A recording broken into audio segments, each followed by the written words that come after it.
اعتزاز صاحب کی انٹرسٹنگلی بڑی کلیئر پوزیشن اور ڈفرینٹ ہے باقی آدھے کہتے ہیں کہ آئین میں ڈالیں گے تو تب پروٹیکشن ملتی ہے کورٹ کے آرڈر کی، تب کمپلائنس ہوتی ہے، آدھے کہتے ہیں نہیں ایکٹ سے ہو جاتی. آپ کیا کہتے ہیں، حکومت کیا چاہتی ہے؟ شکریہ ندیم صاحب. دیکھیے ندیم صاحب، سب سے پہلے تو اعتزاز صاحب کی اپنی ایک سٹینڈنگ ہے اور ہم ان کے شاگردوں میں سے ہیں جو ان سے سیکھتے ہیں، اور ان کی طریقے کی سیاست بڑی پسند، مجھے تو بڑی پسند ہے، میں بڑی ایڈمائر کرتا ہوں ان کی.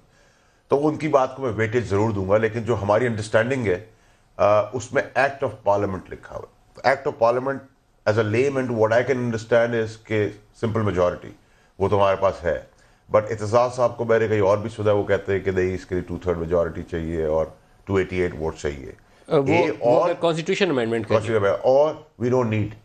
تو میں تو ان کی بات کو ویٹیج دوں گا کہ میں بھی شاید ریکوائرمنٹ اس کی نہیں ہے، کیونکہ اعتزاز صاحب کو چیلنج کرنا، ان کی بات کو چیلنج کرنا میرے خیال سے مناسب کا ورڈ نہیں ہے، ناممکن ہے میرے لیے ایز اے اسٹوڈنٹ.